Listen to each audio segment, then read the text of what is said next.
चलिए आज मैं आपको फिर कुछ नया बताने जा रहा हूं, rules in respect of appropriations. यहां पे रूल होता है इसके पहले मैं आपको समझाना चाहता हूं एप्रोप्रिएशन और चार्ज अगेंस्ट प्रॉफिट में क्या डिफरेंस है। एप्रोप्रिएशंस का मतलब होता है कि अगर आपके पास प्रॉफिट है तो आप उन पर्टिकुलर चीजों को अलाउ कर सकते हैं, अगर प्रॉफिट नहीं है तो आप उनको अलाउ नहीं कर पाएंगे। जबकि चार्ज अगेंस्ट प्रॉफिट का मतलब होता है कि in any condition whether you have profit or not you have to allow those expenses।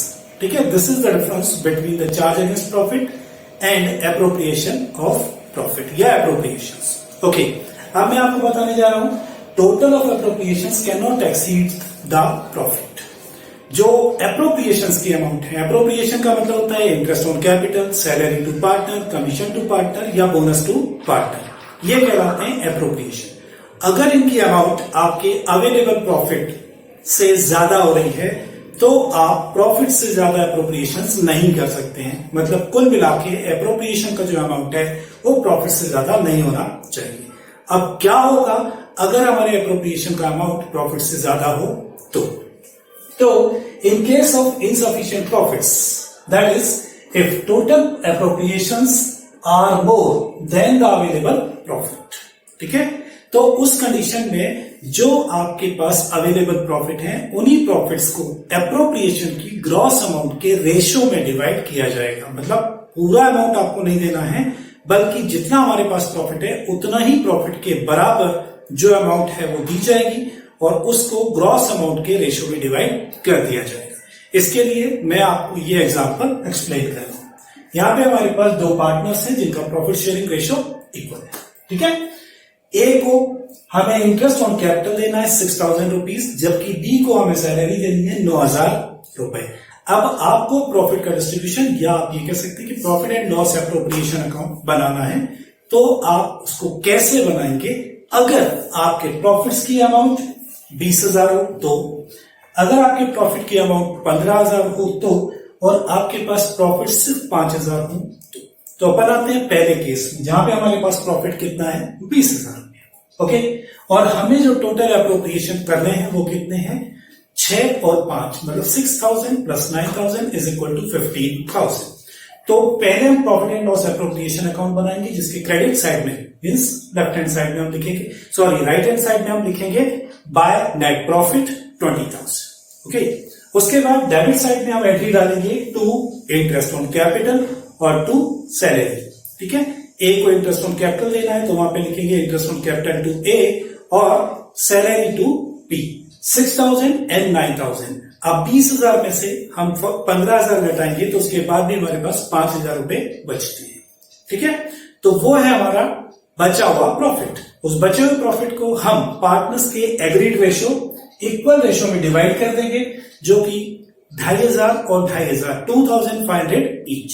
इस तरीके से हमारा profit and loss appropriation account बनेगा। बाय नेट प्रॉफिट 20,000 रुपया, डेबिट साइड में लिखेंगे to interest on capital 6,000, to salary to B 9,000 और to balance profit transfer to capital account of A and B, और दोनों के सामने हम लिखेंगे 2,500 2,500, टोटल लगाएंगे 20,000, दोनों तरफ का आ जाएगा।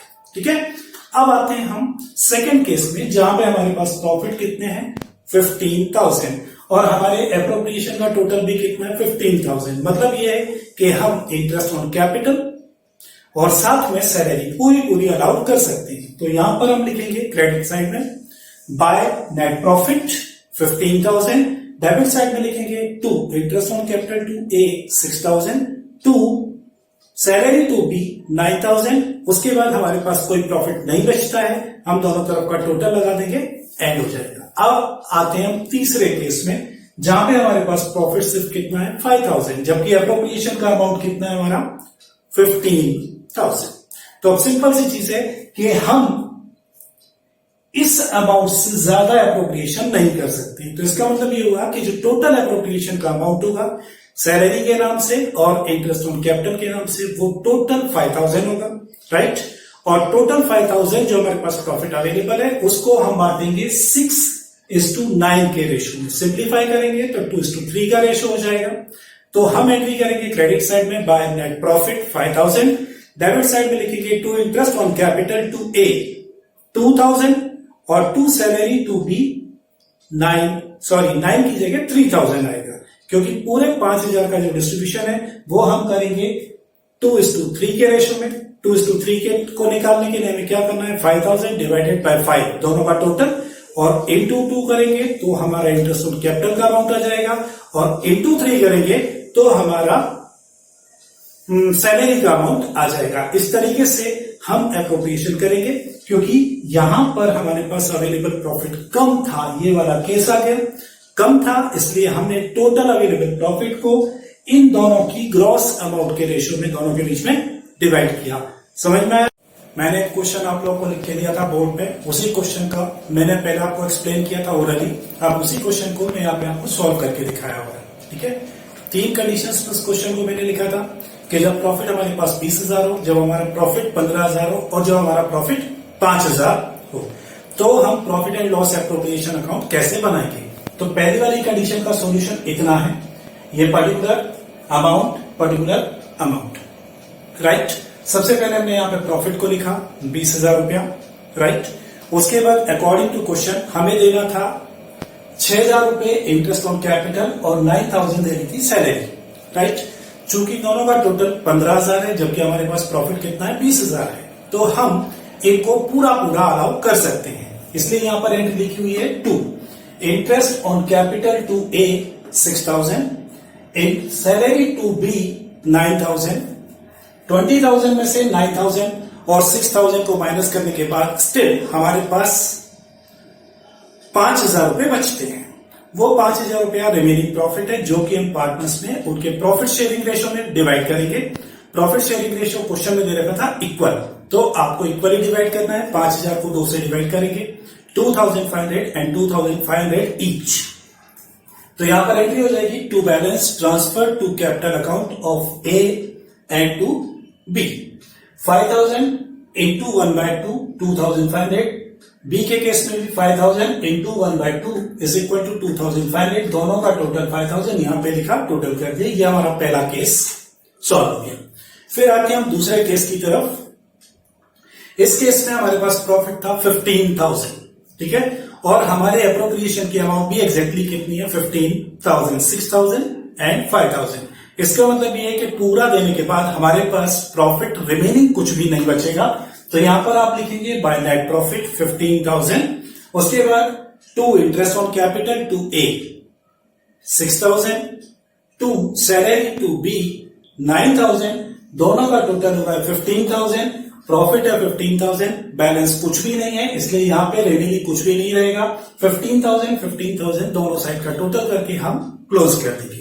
थर्ड केस जो हमारा आता है उसमें हमारे पास प्रॉफिट था 5,000। अकॉर्डिंग टू क्वेश्चन जो एप्रोप्रिएशन का अमाउंट है 6,000 plus 9,000 is equal to 15,000, right. तो profits are less than appropriation. आपको बताया था मैंने कि अगर हमारे पास अवेलेबल प्रॉफिट कम होते हैं और एप्रोप्रिएशन का अमाउंट ज्यादा होता है, तो हम अवेलेबल प्रॉफिट के बराबर ही एप्रोप्रिएशन कर सकते हैं, राइट। और जो भी एप्रोप्रिएशन का रेशो होगा उस रेशो में अवेलेबल प्रॉफिट को डिवाइड कर दिया जाएगा।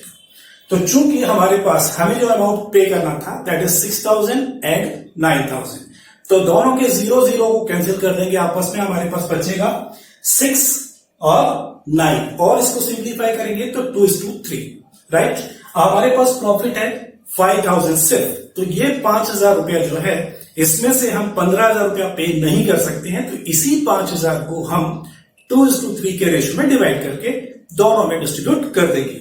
तो जब हम इसको डिवाइड करते हैं, interest on capital total amount हमारे पास अवेलेबल है 5,000, उसमें से हमें 2 पार्ट इसको देने हैं, टोटल हमें 5 हिस्से करने हैं, 2 इसके और 3 इसके। तो divided by 5 multiplied by 2 is equal to 2,000 ये मिलेगी ए को, और सैलरी के रूप में 5,000 इंटू 3/5, 3,000 ये हम देंगे बी को। तो इस तरीके से यहां पर हम लिखेंगे to interest on capital A 2,000, to salary B 3,000, total हो गया 5,000 because available profit is 5,000, right.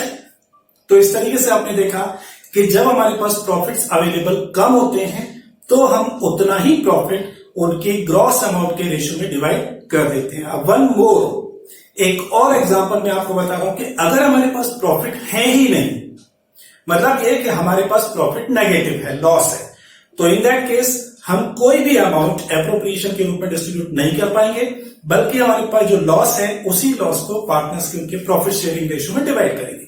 Suppose करें कि मेरे पास ये 5000 प्रॉफिट नहीं है बल्कि लॉस है, तो मैं इस लॉस को इस तरफ लिखूंगा 5000 टू बैलेंस ब्रॉट डाउन या टू नेट लॉस 5000। अब चूंकि एप्रोप्रिएशन के पास मेरे पास कोई भी अमाउंट नहीं है, तो यहां पर ना हम सैलरी देंगे और ना ही इंटरेस्ट ऑन कैपिटल दे सकते।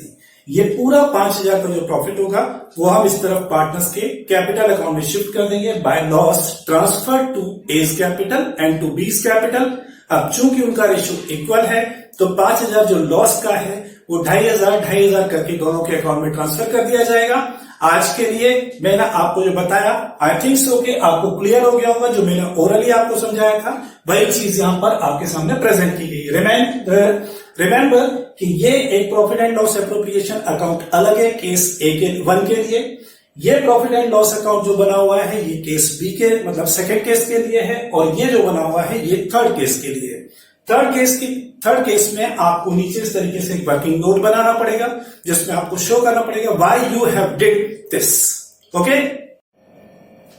हेलो, आज मैं आपको कुछ कैलकुलेशंस सिखाने जा रहा हूं। यहां पर देखें, सबसे पहले मैं आपको सिखाऊंगा इंटरेस्ट ऑन लोन। अगर कोई पार्टनर फर्म को लोन देता है तो उस पर आपको याद रखना है कि अगर पार्टनरशिप डीड नहीं है तो आपको 6% पर एनम से इंटरेस्ट देना है, और अगर पार्टनरशिप डीड है तो उसमें जो भी रेट ऑफ इंटरेस्ट लिखा हुआ है उसी रेट से आपको इंटरेस्ट कैलकुलेट करना है। फॉर्मूला बहुत सिंपल है। लोन का अमाउंट जो भी होगा सबसे पहले आप उसको लिखेंगे, उसके बाद रेट ऑफ इंटरेस्ट अपॉन 100, और उसके बाद है टाइम।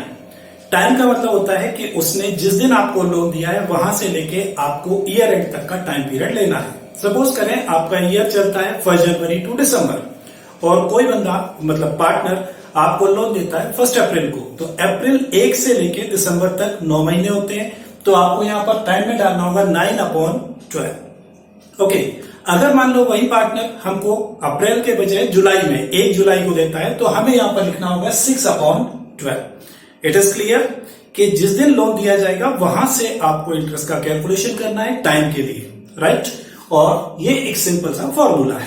ओके, उसके बाद आते हैं हम interest on capital. Interest on capital में भी फॉर्मूला ऑलमोस्ट वही है, कैपिटल का अमाउंट इंटू रेट अपॉन 100 और इंटू टाइम। नॉर्मली क्या होता है, कैपिटल का बैलेंस आपके पास at the beginning of the year होता है, ठीक है। उस बैलेंस पर तो आपको पूरे साल का इंटरेस्ट पे करना ही है, लेकिन अगर ड्यूरिंग द ईयर उसमें कुछ चेंजेस आते हैं, मतलब ये कि या तो एडिशनल कैपिटल डाली जाती है या कुछ कैपिटल का पार्ट निकाल दिया जाता है, तो उसके अकॉर्डिंग फिर आपको यहाँ पे कैलकुलेशंस में चेंज करने पड़ेंगे। सपोज करें कि एक पार्टनर है जिसने बिगिनिंग ऑफ द ईयर में 2 लाख रुपए का बैलेंस था, और मिड ऑफ द ईयर में उसने 50,000 रुपए और इन्वेस्ट किए, तो पहले आपको 2 लाख का पूरे साल का इंटरेस्ट कैलकुलेट करना है। 2 लाख रुपया इंटू जो भी रेट होगा अपॉन 100, और इंटू टाइम में आपको डालना है 12/12, पूरे साल भर का देना है, तो आपको कुछ करने की जरूरत नहीं है। उसके बाद रिमेनिंग जो 50,000 है उस पर आपको अलग से इंटरेस्ट कैलकुलेट करना होगा। 50,000 इंटू रेट अपॉन 100 और इंटू टाइम, चूंकि ये उसने मिड ऑफ द ईयर में डाला है मतलब 6 महीने बाद, तो आपको 6 महीने का ही इंटरेस्ट इस पर कैलकुलेट करना है, और फिर दोनों का टोटल आपको लगाना है, वो टोटल इंटरेस्ट ऑन कैपिटल बन जाएगा। उसके बाद आते हैं अपन interest on drawings. You know very well, drawings का मतलब होता है कि जब पार्टनर अपने पर्सनल काम के लिए बिजनेस से पैसा या गुड्स कुछ भी निकालता है तो उसको कहा जाता है ड्रॉइंग्स। चूंकि ड्रॉइंग्स कभी भी साल में इन जनरल एक बार नहीं होती है, बल्कि वो रेगुलर कोर्स में चलती रहती है, राइट। तो इंटरेस्ट के कैलकुलेशन इंटरेस्ट ऑन ड्रॉइंग्स के लिए आपको थोड़ा सा अलग अलग चीजें फॉलो करनी होंगी। तो सबसे पहले होती है डायरेक्ट मेथड। डायरेक्ट मेथड में आप इंडिविजुअल ड्राइंग का अमाउंट लेंगे जो भी है, इनटू रेट, और कितने पीरियड के लिए वो पैसा विड्रॉ किया गया। अब फिर से मैं आपको बताता हूं कि सपोज करो पार्टनर ने 25,000 रुपए विड्रॉ किए eight the beginning of the year, मतलब 1 जनवरी को, तो आप यहां पर लिखेंगे 25,000 देन रेट जो भी होगा वो आपको लिखना है, और उसके बाद टाइम पीरियड जो होगा पूरे साल भर का होगा, मतलब आपको टाइम में कुछ भी लिखने की जरूरत नहीं है, 1 डाल दें आप और कुछ नहीं करेंगे। फिर उसके बाद उसने सेकेंड ड्रॉइंग जो किया वो उसने 1 मार्च को किया, राइट, और वो है 20,000 रुपए का। तो अब उसके लिए आप यहाँ पे लिखेंगे 20,000 इंटू जो भी रेट होगा, और 1 मार्च से लेके 31 दिसंबर मतलब 10 महीने। तो यहाँ पे आपको टाइम में डालना होगा 10/12। फिर सपोज करें कि वो 1 अक्टूबर को पैसा विड्रॉल करता है, तो वो 40,000 रुपया है, तो यहां आप लिखेंगे 40,000 इंटू रेट, और अब 1 अक्टूबर से लेके और दिसंबर तक का जो टाइम पीरियड है 3 महीने का, तो आपको यहां पे लिखना है 3/12। ऐसे आप इंडिविजुअल ड्राइंग के ऊपर इंटरेस्ट कैलकुलेट कर सकते हैं। तो लिटिल बिट के थोड़ा सा कॉम्प्लिकेटेड और लेंदी हो जाता है, तो उसके लिए दूसरा तरीका होता है हमारे पास प्रोडक्ट मेथड। प्रोडक्ट मेथड में हम sum of the product into rate और इनटू 1/12, ये कंपल्सरी है 1/12, ठीक है। टाइम की जगह यहां पे आ जाएगा 1/12। अब प्रोडक्ट कैसे निकाला जाता है, तो इंडिविजुअल जो भी आपकी ड्राइंग होगी, कितने पीरियड के लिए पैसा विड्रॉ किया है, उन दोनों को आपस में मल्टीप्लाई कर देंगे। जैसे मैंने आपको बताया था कि सबसे पहले पार्टनर ने निकाले 25,000 और वो उसने निकाले 1 जनवरी को, तो 25,000 इंटू जनवरी से लेकर दिसंबर तक का पीरियड 12 महीने, तो 25,000 इंटू 12 करेंगे। फिर उसने 20,000 रुपए विड्रॉ किए थे 1 मार्च को, तो 20,000 इंटू 10 इसको मल्टीप्लाई करेंगे, ये एक प्रोडक्ट आ जाएगा। फिर उसके बाद उसने 1 अक्टूबर को 40,000 रुपए निकाले थे, तो 40,000 इंटू 3 ये एक प्रोडक्ट आ जाएगा। इन तीनों प्रोडक्ट्स को जोड़ के यहां पर लिखेंगे और उसके बाद ये फॉर्मूला आगे अप्लाई कर देंगे, आपका इंटरेस्ट कैलकुलेट हो जाएगा। इसके बाद चूंकि ये भी अपने आप में एक लेंदी मेथड हो जाती है, तो हम ये वाली मेथड अप्लाई कर सकते हैं, लेकिन इस मेथड में कंडीशन है ये कि ये मेथड आप तभी अप्लाई कर सकते हैं, this method may be used only when a fixed amount is drawn at a fixed time interval, मतलब एक निश्चित टाइम के बाद एक फिक्स अमाउंट निकाली जाती है। जैसे 2,000 रुपए निकाले जाते हैं हर महीने के स्टार्टिंग में, या फिर हर महीने के एंड में, या middle of the month. Through out the year constant distance के बाद या कांस्टेंट गैप के बाद ये पैसा विड्रॉ होना चाहिए, तो ही आप इसको लगा सकते हैं। तो इसमें 2 कंडीशन है, एक तो amount of drawing her bar same रहेगी, और दूसरा हर ड्रॉइंग के बीच में जो टाइम गैप होगा वो इक्वल होगा। जैसे 1 महीना या 2 महीना या क्वार्टरली या 6 मंथली, ठीक है। तो इसका जो फॉर्मूला होता है वो ऐसे इस तरीके से होता है, टोटल ऑफ ड्रॉइंग्स, जितना भी पैसा आपने साल भर में निकाला है, प्रोडक्ट नहीं लेना है यहाँ पे आपको, जो पैसा उसने निकाला है उसका टोटल करना है, इनटू रेट अपॉन रेट और इनटू एवरेज टाइम अपॉन 12। अब एवरेज टाइम कैसे निकाला जाएगा, उसका फॉर्मूला मैंने यहां पे लिखा हुआ है, time lag between first drawing two year and, मतलब जो सबसे पहले पैसा निकाला वहां से लेके ईयर एंड तक का टाइम पीरियड आपको लेना है। फिर उसके बाद जो सबसे लास्ट में पैसा विड्रॉ किया वहां से लेके ईयर एंड तक का टाइम, इन दोनों को जोड़ना है। जस्ट फॉर एग्जांपल मैं आपको बताता हूं कि अगर महीने की पहली तारीख को, हर महीने की फर्स्ट डेट को पैसा विड्रॉ होता है, ठीक है, तो जो सबसे पहला पैसा विड्रॉ हुआ वो 1 जनवरी को हुआ, दिसंबर तक कितने महीने हो जाते हैं, 12, ठीक है। और अब सबसे लास्ट में जो पैसा विड्रॉल होगा वो होगा 1 दिसंबर को, तो 1 दिसंबर से लेके 31 दिसंबर तक वो होगा 1 महीना। दोनों को आपने ऐड किया 12 + 1 और उसको 2 से डिवाइड कर देना है, तो ये आएगा 6.5। तो यहां पर आपको लिखना है 6.5 अपॉन 12। दूसरा एग्जांपल लेता हूं कि अगर यहां पे हम बिगिनिंग ऑफ द मंथ के बजाय एंड ऑफ द मंथ में अगर पैसा विड्रॉ करते हैं, तो एंड ऑफ द मंथ का मतलब हो गया कि 31 दिसंबर को सबसे पहले पैसा विड्रॉ किया गया, ठीक है। तो 31 जनवरी, तो 31 जनवरी ऑनवर्ड्स ईयर एंड तक कितने महीने हो जाएंगे, 11, क्योंकि 31 जनवरी मतलब जनवरी खत्म हो गया। तो फरवरी से आप काउंटिंग शुरू करेंगे, फरवरी से लेके दिसंबर तक कितने महीने हो गए, 11। उसके बाद फिर आप जो सबसे लास्ट में विड्रॉल होगा वो कब होगा, 31 दिसंबर को। 31 दिसंबर से 31 दिसंबर मतलब 0 हो जाएगा। दोनों को आपने ऐड किया 11 + 0 divided by 2 is equal to 5.5, तो यहां पर आएंगे 5.5 महीने, ठीक है। तो 5.5 डिवाइडेड बाय 12। अब एक और एग्जांपल कि अगर मान low middle of the month में पैसा विड्रॉल किया जाता है, ठीक है, तो जैसे हर महीने का मिडिल होता है, हम एवरेज मान के चलते हैं 15 तारीख को। तो सबसे पहले जो पैसा विड्रॉल होगा वो 15 जनवरी को होगा। तो 15 जनवरी से लेके आपको दिसंबर 31 तक का पीरियड काउंट करना है, दैट इज 11.5 मंथ्स, राइट। फिर सबसे लास्ट में जो ड्राइंग होगा वो कब होगा? 15 दिसंबर को। तो 15 दिसंबर से लेके 31 दिसंबर तक हो जाएगा हाफ मंथ। आपने दोनों को जोड़ा, 11.5 प्लस 0.5, तो ये हो गया total 12 divided by 2 is equal to 6। तो आपका एवरेज पीरियड आ जाएगा 6 मंथ्स डिवाइडेड बाय 12, राइट। और उसके बाद एक और एग्जांपल कि अगर हम यहां मंथली ड्राइंग नहीं कर रहे हैं बल्कि क्वार्टरली ड्राइंग कर रहे हैं, ठीक है। साल में होते हैं 4 क्वार्टर, राइट। अगर हम हमारा ईयर शुरू करते हैं 1 जनवरी से लेकर दिसंबर तक, तो क्वार्टर बनेंगे। फर्स्ट क्वार्टर होगा 1 जनवरी से लेकर 31 मार्च, फिर अगला होगा अप्रैल टू जून, फिर जुलाई टू सितंबर और सितंबर टू दिसंबर, ओके। अब बिगिनिंग ऑफ द क्वार्टर में अगर पैसा विड्रॉ करते हैं तो क्या होगा? पहला क्वार्टर 1 जनवरी और उसी दिन आप पैसा विड्रॉ कर रहे हैं, तो 1 जनवरी से लेकर दिसंबर तक आपके टोटल हो जाते हैं 12 महीने, ओके। अब लास्ट क्वार्टर कब शुरू होता है? 1 अक्टूबर को। तो आपने लास्ट जो ड्राइंग की वो 1 अक्टूबर को की, तो 1 अक्टूबर से लेकर 31 दिसंबर तक कितने महीने हो जाते हैं? 3। तो टोटल 12 प्लस 3 डिवाइडेड बाय 2, तो आएंगे 7.5, मतलब 7.5 महीने। तो यहां पे आपका एवरेज टाइम कितना होगा? 7.5 डिवाइडेड बाय 12। अब इसी चीज को अगर हम ऐसा कहें कि अगर हम बिगिनिंग ऑफ क्वार्टर के बजाय एंड ऑफ द क्वार्टर में पैसा विड्रॉ करते हैं, तो आपके पहले क्वार्टर का एंड होता है 31 मार्च को, मतलब 31 मार्च को आपने पैसा विड्रॉ किया, ओके। तो आपकी पीरियड की काउंटिंग शुरू होगी 1 अप्रैल से लेकर दिसंबर तक। तो 1 अप्रैल से लेकर दिसंबर तक 9 महीने हो गए। उसके बाद अब आप लास्ट जो क्वार्टर है उसमें सबसे लास्ट में पैसा विड्रॉ करेंगे। तो लास्ट क्वार्टर होता है आपका अक्टूबर टू दिसंबर, तो आप दिसंबर में पैसा विड्रॉ करेंगे। तो अब यहां पर दिसंबर टू दिसंबर जो पीरियड होगा वो कितना हो जाएगा? 0। तो यहां पर टोटल हुआ 9 plus 0 divided by 2 is equal to 4.5 month. तो यहां पर एवरेज टाइम में आप लिखेंगे 4.5 डिवाइडेड बाय 12। इस तरीके से आप टाइम पीरियड जो एवरेज टाइम है वो निकाल सकते हैं और एक सिंपल तरीके से आप इसका कैलकुलेशन कर सकते हैं।